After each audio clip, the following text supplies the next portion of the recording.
the Michigan Lacrosse Review. My name is Greg Norman, your host, and with us, as always, former University of Detroit Mercy head coach Chris Cullen and University of Detroit Mercy broadcaster and my partner in a bunch of stuff, John Losey. So, John, we appreciate and Chris, welcome aboard.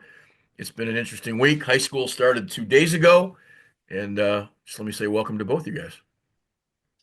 Thank you for having us. Yes, sir.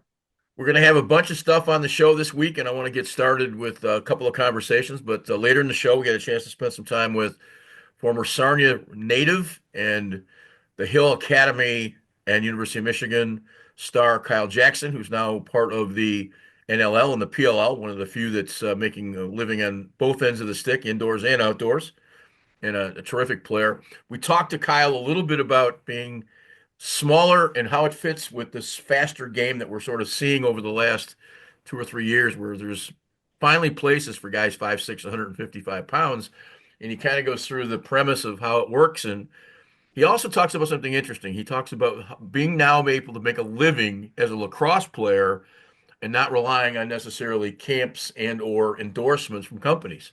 There's finally enough money in the kitty that a few of them are starting to make a living at it, which is certainly good news for the sport. You'll get a chance to talk about that. I guess the first thing to talk about is the easiest of all is that let's start from the top. And I think University of Michigan had a great showing at Harvard on the road. And you got to wonder if Kevin has kind of set himself up so that when we get to the end of the season, they've played some tough road games, especially having won 2 straight Big Ten championships. Yeah, I mean it's you want to play the best and you need to play the best, especially when you look at the Big Ten this year and you see, Penn State beat Cornell, Ohio State upset Notre Dame, and so I think the Big Ten is stacked this year. And so I think, what he's doing is playing these difficult games just to get prepared because it's going to be a gauntlet, in the Big Ten regular season. Yeah, Harvard's been consistently great. They've been consistently at the top of I think they're probably the go-to for the Ivy League this year. Maybe Princeton's pretty good too, but I would say Harvard's at the top at this point. But if we know anything about this college lacrosse season thus far, every week is a new week and anything can happen. So I wouldn't doubt Virginia beats Maryland. Or gives them a game, and you just never know what's going to happen. It's so exciting as a fan, being able to watch a lot of games versus being a coach and kind of being focused and freaking out how each week is going to go. I think it's just really great for the fans because you just never know what's going to happen. Chris, the Buckeyes travel to South Bend, lose. Question, very simple. Big Ten better than the ACC? I really think it's a week to week thing. Ohio State just played with such great energy and played really tough against the Notre Dame team that's been kind of they showed up. They had a tough game against Maryland but definitely Ohio State seemed like they were on their toes a little bit more than Notre Dame throughout the whole game. My take on college lacrosse this year and in general, it's you want to be playing. You want to position yourself to get into the conference. Your conference tournament, win your conference tournament, get into the NCAA tournament, and hope you're playing your best lacrosse at the end of the year. Because man, has there been some ups and downs. So it's exciting to watch. It's just exciting as a fan. I look forward to watching games every the weekend. I'm just so excited for it. John, the Titans are on the road at Penn State. That's not going to go well, I don't think. And obviously, they come home Saturday for their home over against Robert Morris, which we will be broadcasting. At this point, launch season, the NEC looks like it's going to be what it is. And I don't know. There's not a lot of sunshine on the short term of what UDM is facing. Is that a fair estimation? Yeah, it's and Robert Morris is actually going to Penn State tomorrow. So they're gonna have 7 games under their belt coming in to Titan Field on Saturday. And when you look at the numbers, as I was doing some preliminary stuff for the broadcast, it's a lot of the same things that we've seen in the past, and it really is the lack of offensive scoring.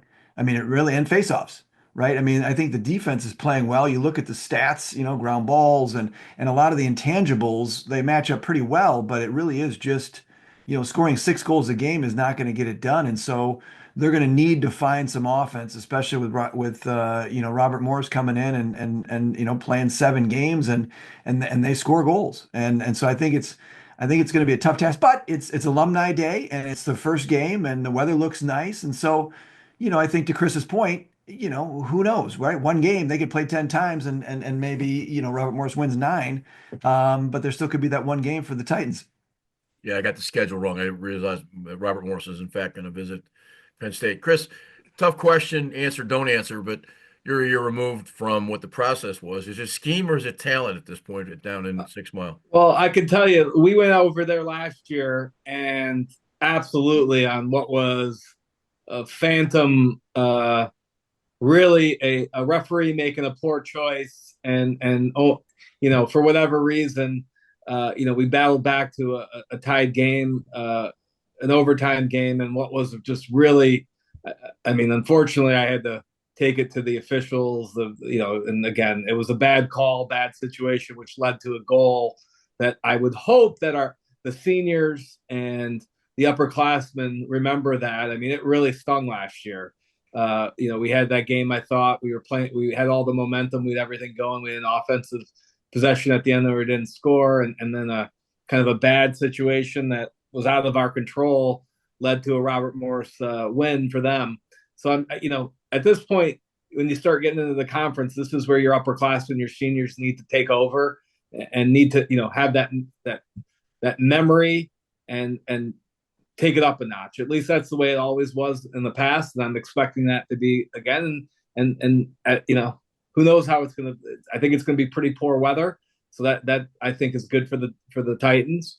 They're at home. They haven't been home for a while. They're so used to sitting on the bus that you have that extra energy playing at home, and I hope between their memory from last year and what they're building for scheme wise and everything, I think. Well, to answer your question, is it scheme? Is it talent? I think it's a little bit of both, but it's also that kind of emotional teammate stuff and effort that needs to be there, especially from those older guys. Appreciate 90 seconds in getting back to that factor, but I think, and John, I'll ask you the question, Yeah. because I watched the film. When I say it's not lack of talent. It just seems like that third and fourth pass just end up in the wrong place. Yeah. The entry into the offense seems to be okay, but they seem to be about half the time skipping on that third and fourth shot, which ends up usually either in a turnover or in a shot that really isn't the one they want out of that offense. Yeah, patience. And again, you got guys working themselves in. You've had new guys coming in and new offense, new head coach. I mean, so there still is a transition, and again, they've only played 4 games. When you look at the NEC, I think this is going to be a great test for them to see where they are. Robert Morris is sitting there at 3-3.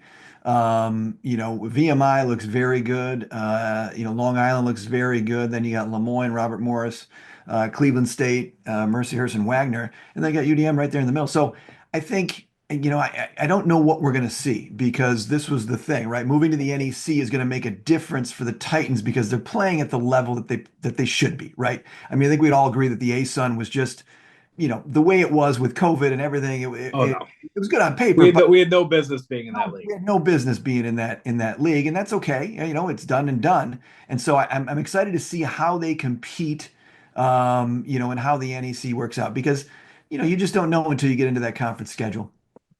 The only number I look at is that they're second from last in the NCAA in shots per conversion to score. And that's a tough number if you can't get, somewhere in the middle of that pack. It makes it difficult when you're, making the shots, and there's no lack of shots. They're in the middle of the pack in terms of the amount of shots they take. They're just not Yep. finishing. And Yeah, shots on goal. you can't always attribute that to great goaltending. It's not every week you face the same goaltender, but I get that point. Yeah, I mean, they're just not scoring. I mean, 138 shots in 4 games, 35 a game, but they've only scored 25 goals, and so it's 18%, which is not good. No. Moving on a little bit, just briefly before we get to the MIAA, because I think there's some really interesting storylines there. 1-5 Northwood. They're playing, some pretty tough teams. They enter league play this week. They're getting, on average, giving up about 20 goals a game on the games they're losing. And is it kind of what we thought? They're a young group, so yeah, they're giving up a lot, and hopefully they're learning. And again, I'd like to see them 3 games from now, and if it's going to get better or not. So I think we're at the bellwether of where they're at, and let's now that they're in conference, this is where it goes. So we'll see what happens. Okay. Which brings us to the MIAA. Would anybody be surprised? And there's 3 teams that I want to talk briefly about. Alma, 7-0 in this point, yet we've got Hope, who's Hope and Albion, the traditional powers in the league, at Hope at 2-4, and obviously Albion at 3-3. I was a little shocked when I looked at the score.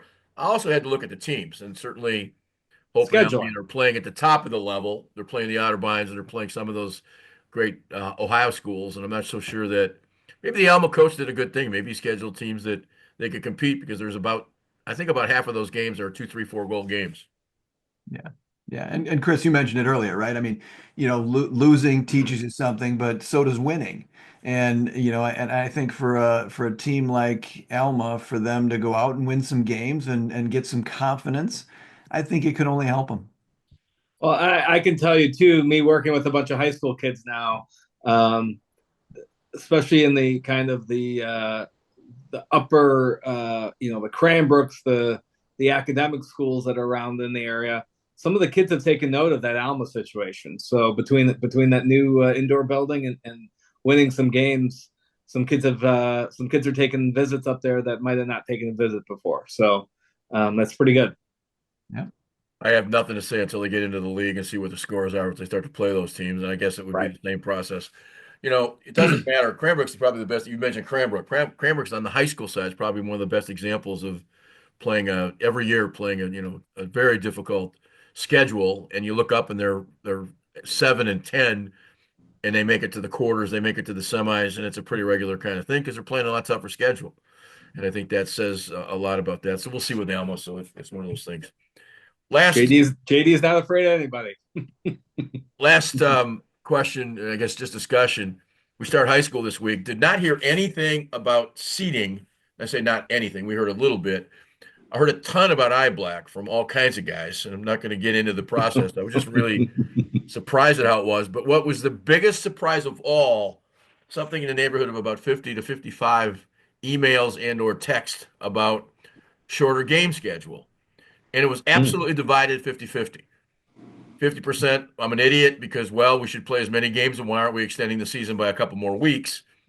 And the other 50% actually thought that 12 or 13 or 14 games was more appropriate than 18 and having that more practice time. So I just thought that, again, not a scientific study, but it really raised and it was a conversation I've had now quite a bit over the last week. So I think we did hit a hot button.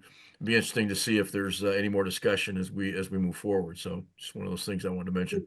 One thing on that, one thing on that is that, I mean, if you want to play 14 games, you can play 14 games, right? I mean, no one says, you have to play the full 18. I understand what you need to meet from a state perspective and and the rankings, but, you can do what you want to do. Yeah, but I still go back to the same thing as if you're playing 14 and somebody else is playing 18. And I'm not talking about the powers now. I'm talking about the guys in the middle of those packs. In the middle of the packs get hurt the worst because a fourth or a second, surprisingly, a fourth or a second seed is night and day Right. between where you play and where you might end up playing. And when they're stacked, when the regions are stacked, as they bring over Grand Rapids to the Detroit area, and they bring over Forest Hill Central, and they bring over East Grand Rapids, stacking is important because if you get a 5, you're going to play those guys early, and if you get a second or third, so if you don't play the same amount of games, it hurts the formula a little bit. And I'm sure they can tweak that. Yeah. But the other thing that surprised me was the anger in the conversations or the emails that came back. Not like personal anger towards me, just anger that we haven't discussed this more on both sides of the aisle because they're real staunch partisans for both sides of the argument. So I thought that was really pretty Let's interesting. do it. Let's do it. Well, let's hope we start let's hope we start a conversation, right? Yeah, I think that's that's part of great. that process. So, Right. okay. Anything special for this week for you guys? No, I've got I'm looking forward to the first broadcast of the lacrosse season down at Titan Field at 12 o'clock.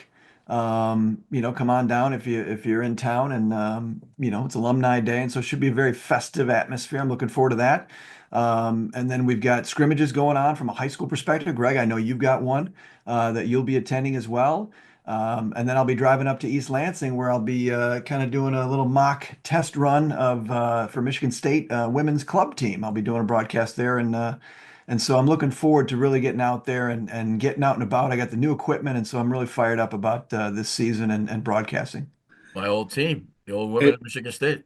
Yep. Interesting story on the women's side that I think is pretty cool is, Mel Cotter. I don't know if you guys saw her double overtime goal, to win a game as a freshman at Syracuse. She did Yep. such a great job, such a great goal. Yep. But she's playing in Pittsburgh, at 7 o'clock, and then her brother is, playing. Syracuse plays Pittsburgh. Her parents get to watch her play and then walk over at some point and watch her brother play for the Devils against the Penguins. I mean, what a incredible situations for a Saturday for a family like that. So I think that's one of the most interesting stories in lacrosse in Michigan this weekend. So Very cool. All right. Well, a couple of tips coming up. One from Chris, and we're going to do a shooting tip. Chris can talk a little bit about footwork and defense and how it fits, especially at this point. Next week, we get into the high school discussion from the regions, and we'll have that discussion. I think one of the things we want to talk about early next week before we really get into the games, especially after the scrimmages, is there anybody going to emerge out of the traditional group that always seems to make it to in both Division One and Division Two? Is there anybody on the horizon that might be able to break that bubble? And I'm not sure at this point there is, and part of that seating, but it would be interesting to have that conversation. So we'll check in with some of the folks around the state, and we'll do that over the end of this week. For next week, as we get ended, we host a 12-team scrimmage on Saturday, so it'll be interesting to see. And we got some pretty good teams coming into Fenton, so that'll be fun. But that being the case, up next is a chance to listen to Kyle Jackson. Spent some time with us from San Diego. And one of the sidelights, you'll be really interesting. If you look at Kyle, you'll see this blonde, blue-haired guy. Turns out he's actually native Canadian. So he was part of sort of the Lord's sport, as it were. Yeah. And I think that's something that was really cool. We talked about that. So he's going to give you some tips, and we'll be back in a couple seconds with Kyle Jackson. I'll never forget the day I nearly died. The only way we found out I had any kind of heart issue was when I went into sudden death. I think unless you are a heart disease patient, you may not know how much work the American Heart Association does behind the scenes to save your life. Since my cardiac arrest, I've watched all 3 of my children grow into adulthood, and I'm still here. Learn more about the American Heart Association's work at helpheart.org. At the U.S. Center for Safe Sport, ending abuse is not just our job, it's our promise.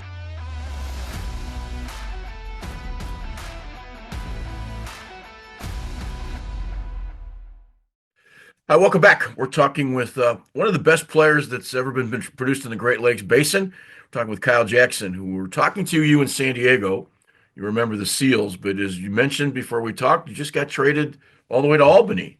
So you're leaving sort of, heaven weather-wise to head to Albany. The good part is it's April, so I guess we're moving towards April.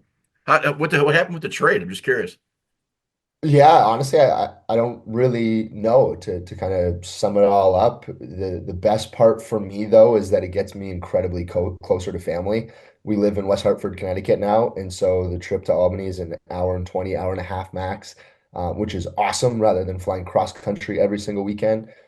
You've alluded to it. Yeah, the weather out here is incredibly different than that in Albany, New York, but the ability for me to have a small family. We've got two young kids. We've got a third on the way coming in April, and to be closer to family and have that. I've never really had it. The closest I ever was to Rochester when I was living in Toronto, and that was a 3-hour drive. So being able to be so close, I think, is going to be a world of difference for me. And I'm super excited. I played my last game this past weekend. We were in Philadelphia, and kind of hit the ground running, which was great. Got my feet wet in there. But the team is incredibly young, and so it's given me this new life within the game. So I'm excited. Here's the joke. When you talk to people from New York, they'll tell you that Albany's upstate. And having lived in Lake Placid for about 10 years before I moved to San Diego, upstate is Lake Placid, it's not Albany. So when I they love when it. they tell you that Albany's upstate, remind them that you get that opportunity to there's a whole bunch north of the capital, as it were. But Yeah, it's a really cool town, and they have some wonderful things there. It's a wonderful place. Uh, absolutely. And the it's arena a is beautiful. Like everything's awesome there. The guys are set up really well there. They've got a great house. And lacrosse, obviously, with the University of Albany and everything Yeah. else in the surrounding areas, like there is great lacrosse there. And I'm excited for really like they had it forever ago with the Albany attack. And then they obviously left and they moved and it's been this whirlwind, but it's got to work. There's got to be a way to make it work. There's also a pipeline. Dave Marr's done a great job at UAlbany for I think it's his 18th season, but he's got a pipeline into Detroit, and they got I don't know half a dozen kids from this area that play for him. Certainly a lot of the Hill kids. Just briefly before I get into the question, you're a Sarnia kid who went to Hill, so you play for Brody Merrill. You had this great opportunity. Then you go to Michigan, have this great career at Michigan, get to play for John Paul, another great coach. And we'll talk a little bit about your pro career. You've been influenced by some pretty strong personalities, and I would think that that's a strong process for you to be able to learn a sport, especially at a younger age. Absolutely.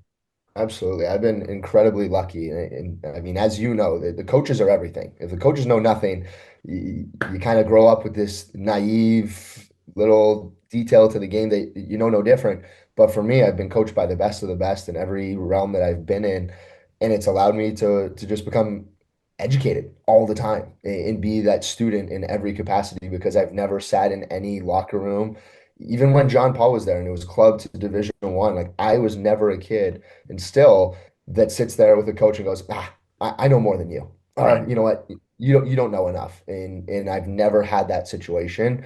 And for that, I'm incredibly grateful because I've been influenced by some pretty incredible people. I would be remiss that now retired Andy Tower. That's a whole nother discussion. We'll leave for another day.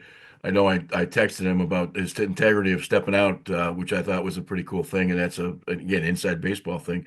But Andy said about you, he said one of the most courteous, nicest young men he'd ever been around. And then I guess to compliment that, Andy turns around and sends his son to you at Avon to coach, which is obviously a great compliment to you. I think that's pretty cool. Yeah, we touched on it before we kind of hit record. Like that to me is the greatest accomplishment that you can possibly have as a person, let alone a lacrosse player. We're not talking about some rinky-dink operation. We're talking about a professional lacrosse coach who sits there and has you as a player and says, you know what, I trust in you enough. One, as the guy that I have on my team and who I've also sat out for different reasons and had other guys and, done that side of things and still had you be the upstanding person that you are, that when I could send my kid really anywhere and I don't have to send him to you, because at the time Avon Old Farms was kind of in this roller coaster. It wasn't great at the time. And for him to say, I want him to go learn from you and be coached by you and be in that world with you, that's the greatest accomplishment you can have as a person. Okay. Well, let me talk a little bit about what we kind of wanted to touch on briefly. And we seem to notice that the sport of lacrosse, both field and box, is becoming faster and faster and faster. I watched last year when Harvard came in and played Michigan. I was just shocked at all of the guys your size, 5'9", 160, and the defensive guys had a hard time keeping up. Now they've made adjustments, but really is moving in the direction of speed. Is that a fair observation from you? Absolutely. The game is faster than ever. It's bigger than ever, both literally and physically. And it's the best that it's ever been. You can't just be this guy who doesn't hit the gym, doesn't go work on speed work, doesn't go hit the wall every day, doesn't shoot every day. You can't do that anymore. And it's even finding this interesting dichotomy of the guys that used to, be Wall Street guys, for example, and do the 9 to 5 plus, because it's not just a 9 to 5, and really not have that time to go focus on lacrosse. They're kind of being phased out because the young guys from college, they're coming in, they're bigger, they're faster, they're stronger, they're more athletic than ever, but they're not this 5'9" guy who's just 160. They're 200 pounds, they're 6 foot plus, and they're faster than everybody. And so it takes a lot to continue to be really good in both the indoor and the outdoor leagues. And it's not just, hey, you know what? I play lacrosse on the weekends at a professional level. It's you kind of got to decide, do you want to be a professional lacrosse player moving forward, or do you want to go work in the business realm or in a different field because you can't really do both anymore? Somebody suggested that part of the reason in this resurgence of speed and stick skill, which is certainly improving, is that more kids are playing.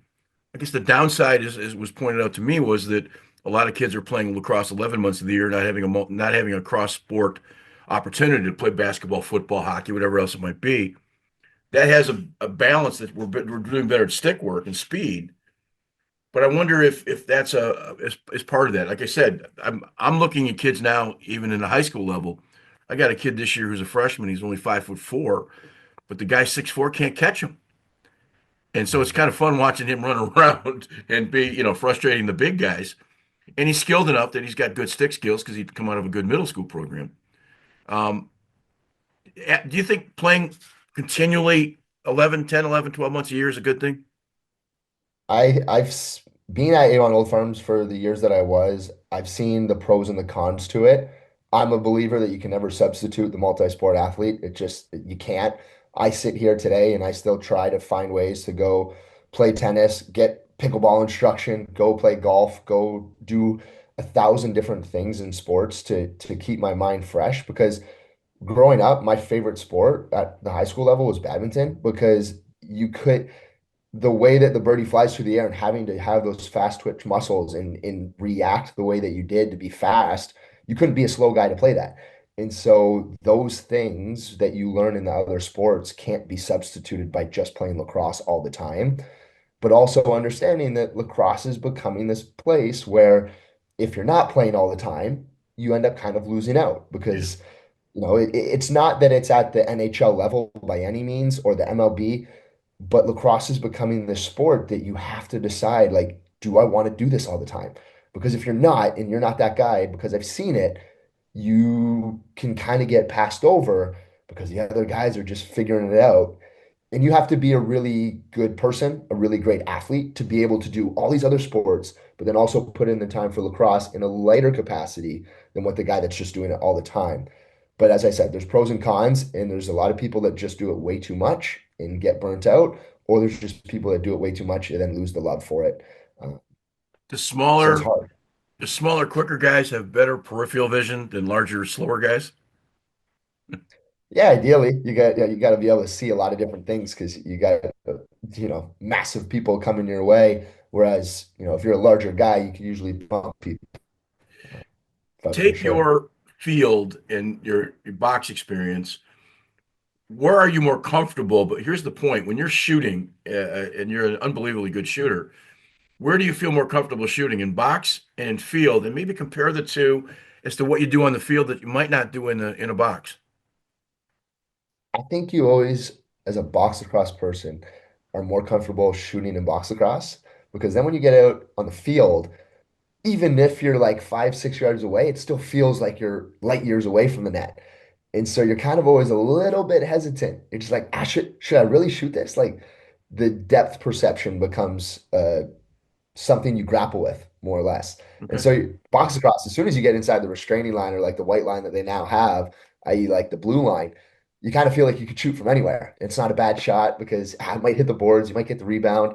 There's a lot of things that can happen from even a bad shot versus field lacrosse. You take a bad shot, you turn the ball over, coach yells at you, now all of a sudden you're on the bench. It's troublesome. So it's hard, but definitely box lacrosse for sure. Do you have to make an adjustment coming from the NLL back into the PLL? Is there that a couple game adjustment, or is it just from You a know what depth I found perception? one of the most interesting things is I used to sit around and just have the same lacrosse stick, box lacrosse, field lacrosse, didn't really matter. But talking about how fast it is and all these other things that have come with the game now, I've had to like tweak my stick a little bit. And it's a minor nuance to the game that most people wouldn't really bat an eye at. But, you kind of have to tighten some of your strings a little bit. You've got to, be able to have some whip on your stick to shoot the ball a little bit harder because now you've got the 2 point arc. And there's little pieces of the game that you sit there and you tinker with because it's not the same anymore. You can't just transfer one to the other and just be like, you know what, box the field, it is what it is, and I'll just show up tomorrow and I'll be able to play. It's not like that anymore. So there's a lot of small pieces to the game that I find myself really tinkering with. I don't think that's a new thing contrast. because I go back to when I was a kid. I'm 70, so I go back to the 60s playing. Our sticks were trampolines as compared to what a field lacrosse stick might be like. Simply because it's just that there's a lot quicker. I got to get it out of the stick. I don't have that deep pocket to have that opportunity to roll it and roll my ankles and roll my wrists and all the other stuff that goes with it. So there really is a difference between the two. Give us some advice to a kid who's again a smaller kind of kid. What would be a good piece of advice? Just maybe one item that he could look at if he was watching this and say, okay, well, here's what I need to work on in relating to shooting as a smaller guy. Honestly, shooting, passing, but stick work, wall ball all the time. I think that, we talk about being multi-sport or not being multi-sport and focusing on one and all these other things that come with it. But at the end of the day, when you break down lacrosse at its smallest, capacity, it's who can pass and catch the ball better than the other team. Who can turn the ball over less than the other team, you probably win the game. And a lot of people they glance over it. And a lot of sports are like that right now, where they just they want the new cool catchphrasey Instagram post that looks really cool, and they want to gloss over the fundamentals of the game. And no matter if you're the biggest or if you're the smallest, you're the fastest or you're the slowest, you have to be able to pass and catch. And so you could be the fastest guy on the team and the guy that never drops the ball. Merrick Thompson used to say to us when I was at the Hill Academy, he was our coach, he used to say, if you can touch it, you can catch it, which was great. It was a great philosophy. At the time, it was crazy because, the ball would be 15 feet over your head. If you tipped the ball and you jumped, it was your fault as a player because you didn't catch the ball. But that's transcended into the game now for me of going, no matter what, if the guy throws me a ball, I've got to be able to catch this thing. But also, if a guy's open in the slightest realm, I've got to be able to get it to him. And so you can't gloss over just how important the passing and catching component of the game is. And I tell kids all the time, they want to ask 1,000 questions about how do I get better. My root of it all is always 400 wall ball reps every single day. 100 overhand, 100 sidearm, 100 underhand, 100 behind the back just to get crazy. And at the end of the day, I don't care about the weekend because I'd rather you be great at one than mediocre at two. And so once you get great at the one, then flip and start doing the weekend as well, but get exceptionally great at your strong hand so that then, your size won't become a problem. Because even when you're the smallest guy, the coach will sit there at a tryout or in a game and go, but this guy, he never misses a pass. And in the pass that he makes to the guy is always on his ear. And when you become that, you start giving people less excuses, no matter your size, to cut you. We started changing our verbiage when coaching. It used to be strong hand, then weak hand, and now we just go right and then go opposite or left and go opposite because you're automatically saying to the kid, "Yeah, it's your weak hand." So it's not a good mental image, right? No, And I, absolutely. and I No, think it's that's I funny. think I read that's a book, the Inner Game of Tennis, and it's just talking about how mental and any game is. Obviously tennis, but it was reciprocated into any sport of it's all mental. You can do the physical, but at the end of the day, 90% of it becomes this mental. So it's funny you say, changing that verbiage of weak hand. The kid hears weak hand and he automatically just says like, oh, this isn't my good hand, which then means, that comes with excuses. Well, it's my weekend, so that's why the pass wasn't on. Oh, it's my weekend, so that's why I didn't score. You just build these innate excuses. well, in the old days, we always had to have our stick above our shoulder, even if we were standing in practice. That was just one of those things. So if you watch me coach now, I'm talking to the kids, my still stick here. 50 years later, it's a natural thing to do. And we always had two hands. Well, I'm a little ambidextrous. I play golf left-handed and I bat right-handed. It's a goofy kind of thing. But in our day, Catholic schools, they used to tie your left hand behind your back because if you were left-handed, you were the devil. So you learn to Yeah. do it right-handed, left-handed, and the rest of it. But it's the same thing. You'd rather have a chance to catch the ball 90% of the time right-handed and 5% of the time left-handed, uncontested. Yep. Follow into that. So that's really good advice. I want to touch just a little bit on your background. You're a Sarnia kid. Obviously, grew up playing hockey and lacrosse and those kinds of things. The Hill Academy was a great choice because obviously that was one of the best programs in the Midwest. And was that just briefly talk about the experience there? Yeah, I wouldn't be in the position that I am today had I not gone to the Hill Academy. I'm not naive in stating that. If I would have stayed in Sarnia, I probably would have just, kind of been the guy that goes and works in the plants like everybody else and been pretty content with that. But I was never content with that lifestyle of just kind of staying at home. I always felt like there was more to it and I always wanted more from it. But my parents obviously sending me to the Hill Academy and allowing me to go get coached by Patrick Merrill, Brody Merrill, Merrick Thompson, Bryce Queener, these guys who are legends in the game, not just some schmuck people. It allowed me to see a bigger world that I could kind of enter into. And I was actually fortunate enough to live with Brody for a year in my post grad year, which was awesome. And being able to kind of jump in car rides to practices and home from school in that realm. It just opened my eyes to a world that I knew it existed, but I didn't really know what it was like. But not a lot of people get to sit around as a high schooler and say, hey, you know what? Today I lived with Joe Thornton and he drove me to hockey practice and Right. I got to hang out with him every single day. Unless you're his kid, it's a little bit different. But that's the world that the Hill Academy opened up to people, that you got this unlimited, unprecedented access to professional that I try to value in today's society of going, no, if I can give back to the game in any way, i.e., work at the Hill Academy, be a professional lacrosse player, give back the exact same way that the Merrills did to me, you can't substitute that at all. You can't put a price tag on being allowed to have that unprecedented access to people. So yeah, long story short of it, I wouldn't be where I am today if it wasn't for those guys in that school. So from Hill end up in Ann Arbor. Now I got to tell you up front, I'm a Spartan, so I'll dismiss that there's a Wolverine. I joke. Obviously, there's the incident this past weekend with the shoving Yeah. match in the middle of the floor, and it is what it is. But one of the things that kind of surprised me, you have a literature major background. Yeah, I was an English major, the one and only. I don't even know if there's many English majors that exist through Michigan lacrosse, to be honest. So my question is, if you're headed to Ann Arbor, are you looking at professional lacrosse or lacrosse world professionally, or are you looking to teach at that point? Because it's not a typical background where it might be engineering or pre-med or something else.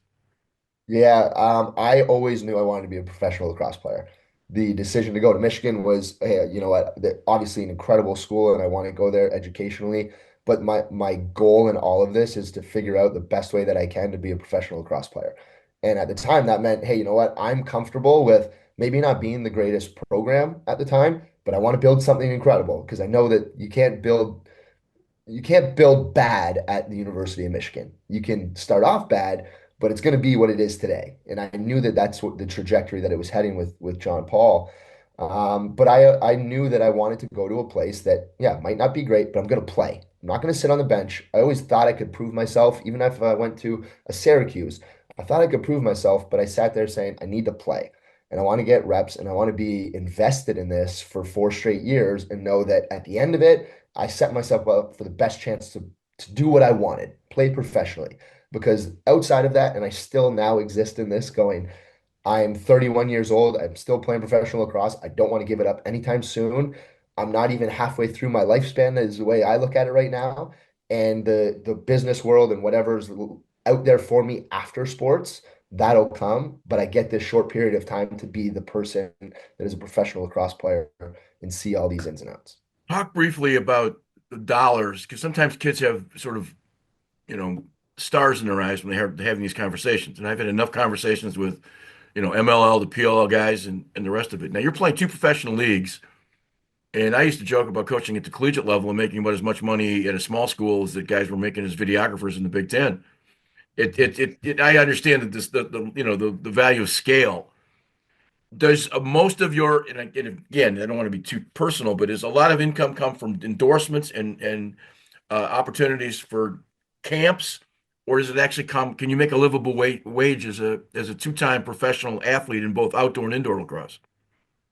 Yeah, I think the best way to answer that is you just kind of have to be smart about everything. I Okay, think that there's ways that you can negotiate your contracts more in the NLL than the PLL. PLL is pretty straightforward, but the base salary is now better than it's ever been. And yeah, so you can make a great living with just playing professional lacrosse. okay. You just have to be kind of smart. But that means, you know what, you get this entrepreneurial mindset because you can start your own camps and clinics and you can start your own little side hustles that are business ventures that bring in a little bit more income. And so I'd always tell people if you were smart enough and you were working hard enough, if you played both leagues, you could make $100,000, not easily, but you could make it work pretty easily because you balance out the two, you find, good endorsement deals, you find in-market housing that gets paid for, you work an office salary for a team that you play for. those things add up. And then all of a sudden, before you know it, you can get to that 100,000 threshold. Again, not easily, but you can get there. And at the end of the day, you're playing professional lacrosse. It's pretty cool. Just briefly, if you took a look at you're a native Canadian. Your dad is 50%, and I don't exactly how to say it. I know it's First Nation, but it starts with A, and I'm gonna let you pronounce it because I'll screw it up if I do. Amjinong. Okay, Amjinong First Nation. okay. My grandmother is supposedly Potawatomi 5% or something, but you're 25% of that tribe, sort of the blue-eyed blonde Indian kind of thing. Yeah. But the medicine game means a lot to you, and I know you've written about it, you've talked about it, and having that opportunity to be exposed to that, which is really it is the creator's game. Um, Yeah. it's. Do you get a chance to talk about that much, or is it one of those things that just kind of gets because the way you look, obviously. No, I've definitely got a chance to talk about it a lot more recently, because that's kind of my MO. Like you said, I'm the blonde-haired, blue-eyed Native American, and I don't look the part. And way back when I was playing lacrosse at the youth levels, like I was incredibly uncomfortable and never really would have inserted myself into any native national teams because it was uncomfortable. Like, I didn't look the part, so why would I want to do that to myself? And now I always say I kind of bridge the gap. I've allowed what I believe a lot of younger kids to understand you don't have to look the part to be invested in what you are. And that doesn't just go for Native American, obviously. That goes for all races where it's really uncomfortable if you're not the guy that looks the part. But there's a piece in all of this that I don't think can be dismissed, and understanding that I always understood I had to be really good and better than everybody else at the sport, i.e., lacrosse, in order to also be the blonde-haired, blue-eyed kid and be accepted. Because there's a piece that with whatever you're doing, if you're really great at something, there will be a level of exception. People will sit there and go, hey, you know what? He doesn't look the part, but listen, he brings some awesome value to this thing. Right, Like we kind of need him. right, And so I wasn't just sitting there going, hey, you know what? I'm gonna look different and I'm gonna be the blonde-haired, blue-eyed kid and I'm gonna have a horrible attitude and I'm gonna be kind of like average at lacrosse, but I'm really gonna try to insert myself. I sat there and said, I need to be better than everybody else because I need to be able to sit there and have my game speak for itself and then dismiss what I looked like. Because most guys weren't just they weren't playing on the Iroquois national team or the Haudenosaunee national team at the time who looked like me. That just was what it was. So yeah, like that's been my MO, just not looking the part, but allowing the younger kids to understand you don't have to. you're one of the few guys that didn't play for the Iroquois. Am I correct in that? I didn't play this past summer, but I guess I started playing in 2018, I think was the first year that I ever played for at the time it was the Iroquois Nationals in Israel for the Okay, field okay. game. So They like do. I came on late into the scene as well. Like I was older still at that time. Well, I go back to 2006 when the World Championships were held in London, and I remember the difficulty of them getting out of the country and getting in back. There was just all kinds of problems because the rest of the world, it turns out the UN doesn't recognize the Iroquois tribe as a separate nation with sovereignty, even though they have the property and the Canadian government recognizes it. So it's been a bit of an issue sometimes with them. For And sure. I think it's one of those things. I think at the end of the day in sport, the one nice thing about sport, and tell me if you think I'm wrong, is that it doesn't matter at the end of the day. Either you can play it and you keep your mouth shut, or you can't. And if you can play and you keep your mouth open, you're maybe Charles Barkley. But the reality to it is that if you can play, you can be. It really doesn't matter because the talent takes care of itself, and it is what it is. Yeah, I think that's also the greatest part of sports. Yeah, Like I always call it this like last line of accountability right now. In a lot of different fields, like you can do poorly on a test and you get a rewrite, or you can you can write a poor essay, then the teacher gives you corrections so you get a better grade later. And you can redo that. And everything sort of has this redo phase right now because you can't really just fail at something. You always get a redo. But right, sports is binary. You won or you lost. You're good right, or you're bad. Like right, they don't just sit there at the end of the game and go, you know what? You lost 14-13. It was a tough nail biter. Hey, let's go back to the 4 minute mark of the fourth quarter. Let's just redo it and let's see who comes out on top this time. It's not how it works. And so, in all capacities, like the sport becomes this really cool phase where it's kind of that last line. You go, you won or you lost, you're good or you're bad, you did the work or you didn't. And at the end of the day, no one remembers like what you looked like or what your background was or where you came from or what school you went to or what prestigious place you were at or you weren't. You played the game, you won or you lost. That was it. And then you moved on to the next one. It's nice you made mention that you can make now if you go back 5 years and talk to guys, the guys weren't making livings at it. I mean, they were scraping by, and when I say scraping by, they were making it in some cases less than school teachers and police officers. In some cases, it's nice to see that the numbers have Absolutely. suddenly come and grown a little bit. The PL this year at the end of it is, I think the Rabel brothers contract is up. Will be interesting to see because I know there's rumors about who may or may not buy it, but you're now playing for the Atlas, Yeah. and instead of being that traveling circus, and I was a little bit a part of that as a part of the uh, public relations staff. It's nice now that you tell me if you think it is nice. You glad to be sort of based in a city so that it becomes and builds some more unity within the fan base instead of being that traveling circus? For sure. I think that it gives people a place to choose and be a part of a team that they love, like what the NHL is, but also understanding that it's been a slow growth and they didn't just do it the way that every other time it's happened of going, we're going to go way too fast and we're going to go to a market and we're just going to throw it in there. Hopefully it works. And if it doesn't, it doesn't, but whatever. It was a slow process and it was a slow growth. And I think that it's been done the right way thus far, but I do think that it's heading in all the right directions. And it, you know, New York, Albany are as our home arena. Like the fan base is incredible. It's the first weekend that we have of the PLL season. Like it's everything's been done, I think, the right way. And obviously it's a new league, but I remind people all the time, I'm like, it's whatever set going on its seventh or whatever eighth year. Like it's it's a baby. Like it's Right. not No. going to be Yep. perfect, and people will complain about X and Y and all these other things. I'm like, but you got to look at what's been happening previously and where it's at now and the growth that it's making. And they've done an exceptional job. And they literally, when players would complain about things, I'd say the guy built a league for you to play with higher salaries. And yes, it's not perfect, but it's better than what it was, and it's Right. getting there. Well, And so, again, pros and cons for sure. I think you have to look at too at the NLL has been a league for 50 years. They've been in the same cities that it's ingrained into the community, the Canadian community. So sometimes there's these comparisons. Well, we've talked to Millen and Hubbard and all the old guys. If you go back and look at the club teams that were unbelievable in that 2003, 4, 5 era into the MLL, into the PLL, I think the guys now are at least listening to some of the older guys about some of those mistakes that were made. And I think that's a huge factor. I also think they've got to get more eyeballs on it because when they had the finals last year in Albany, the place was half filled. So at some point they're going to have to do a little better on marketing, but it certainly is it's moving forward from that perspective. Last For sure. question. What is a 40-year-old, 45-year-old Kyle Jackson look like?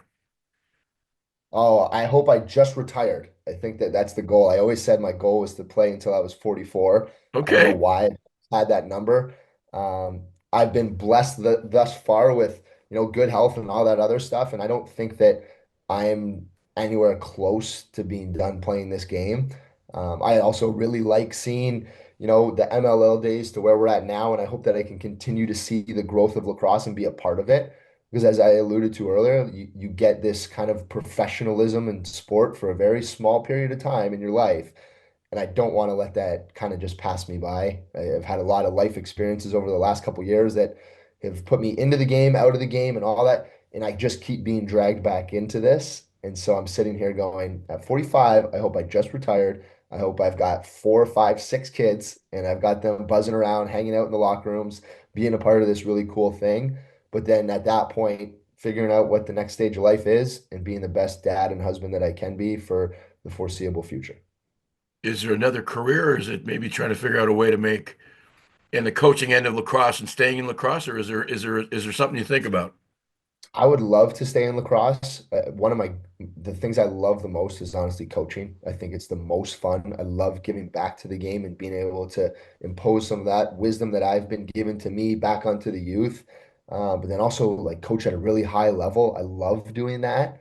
Um, but I also don't know. Like I grapple with that right now. I try to sit around on some of my time off and go, what do I like? What am I interested in? Is it business? Do I want to get into coffee? Do I want to, be in finance? Like I think about those things daily because who knows when this game gets cut short and I don't get to do it anymore. But I always revert back to the fact that I just love coaching. And so Yeah. if I could stay within it, I would love to do that. Kyle, Andy Tower and John Paul were absolutely right. You are absolutely one of the nicest guys we've met in a while. So appreciate all the time you've spent. Great luck in Albany. Nice to be playing for the Atlas. So at least like you said, it's a little closer to Connecticut where you can spend some time, more time with family, less time on an airplane. Absolutely. Well, thank you so much. I appreciate you taking the time. You did not have to interview me, so I'm incredibly grateful. Every day, thousands of kids start vaping. And I can't let this happen to my kid. Of course, it's awkward to talk to your kids about the dangers of vaping. Hey, bestie, how sketch is vaping? It's hard to get their attention. Ready? Go. Yes. Look at that. Yeah, you even turn yours over. So if you want to talk to your kids about the dangers of vaping, you got to get it trending.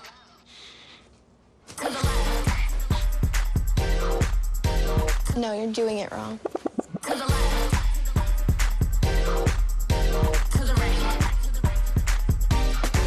Let's go.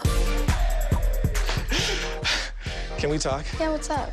Visit talkaboutvaping.org for tips on when and how to have the vape talk.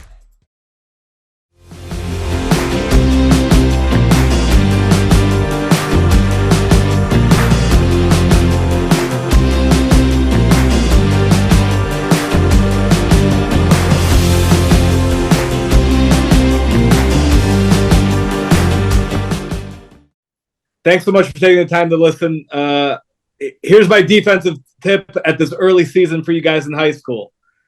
Don't focus on footwork. Don't focus on all the stuff that kids are naturally good at. Stick work, stick work, stick work, stick work. The game is moving in a way where long poles have to have a great stick. They need to be able to shoot the ball. They need to be able to pass the ball. They need to be able to be passing, catching, throwing while their feet are moving. Spend about 20, if you're going to spend 30 minutes with your defense and an individual, spend 20 minutes passing, catching, moving their feet, clearing, shooting if you want, and then spend 10 minutes on their footwork. Those kids are all typically, you moved into defense because they have good footwork and they have, your scheme will come along, your man down will come along. It's a lot simpler to put that together. It's a lot harder to make sure that they can catch and throw because you can have a great defensive scheme, you can have a great goalie, but if you can't clear the ball, if you can't pick it up off the ground and transfer it up the field, you're going to be in trouble. So, I know a lot of teams are putting in 10-man rides. A lot of teams are scheming against defenses. They'll find guys, in a ride that doesn't have a good stick. Please, everybody, work on your stick, passing, catching, offensive drills, star drills, line drills, whatever you want to do. But everybody work on those sticks. That's going to be a big help this year for you. I want to thank Kyle Jackson for all of that information. As mentioned in the interview, Andy Towers said to me that he was one of the nicest kids he'd ever met. And the cool part about the story, as he told you, Andy sent his kid to coach by Kyle at Avon in the East when he was coaching at Avon. If a coach sends a kid to one of his former players, that says a lot about Kyle. And obviously, Chris, you're very good friends with John Paul, who set the interview up for us, said the same thing. And when I got done, as I mentioned at the end of the interview, every once in a while you meet somebody and you get a chance to interview somebody that's a first-class kid. And I don't mean that. I mean that in the best way possible. And he's one of those that just makes you could talk to him for 2 hours. Tough as nails and nicest guy on earth, and until he's not. Well, with this bigger, faster, stronger has been pushed for so long by so many sports. The one nice thing about lacrosse is that you can be 5'5" and 150 pounds. And listen, you got to be fast because you can't be 5'5" and 150 and be slow. But it's still, there's places in the sport that you don't have to be Muggsy Bogues. You don't have to be able to dunk a basketball with both hands and be 5'6" because that's the unicorn for the sport. And there's a lot of guys in this sport, and that's kind of what Kyle said. But he did say something interesting. If you're going to be small and play and you're fast, you better have very good peripheral vision. Right. Vision, you got to see, and the stick skills, right? I mean, you got to be able to catch and throw. That's the thing. And the great thing about Kyle, we did that game, back in 2018, Culver against Hill, number one versus number two, and we just had an absolute ball. And if anybody wants to watch that, you can check that out on my YouTube channel, OC's Locker Room, Hill versus Culver, one versus two. Me and Kyle Jackson yucking it up at Titan Field. Well, and I think Chris, I think the other part is if you think of the mentoring, he had Brody Merrill, he had John Paul, he had, Andy Tower, he had Jim Stignata. He's had some serious guys, that have coached him along the way. Yeah, he also has that, I call it my Pat Tillman index. There's not anybody better at finding open space, catching and shooting. I'm always going to remember at Ultimate Soccer when he pinged one from 20 yards wide open. I don't know how they found him. I don't know how he got to that area and beat us by a goal. That was a bad one, but I've watched him do that multiple times where all of a sudden he's wide open and he catches and shoots and makes a great opportunity. So he's just, there's not a better guy about getting open. Yeah. Well, for next week, John Losey, we appreciate you being on, Chris, and for everybody else back home and all the guys in Beck, we'll see you next week. See you next week.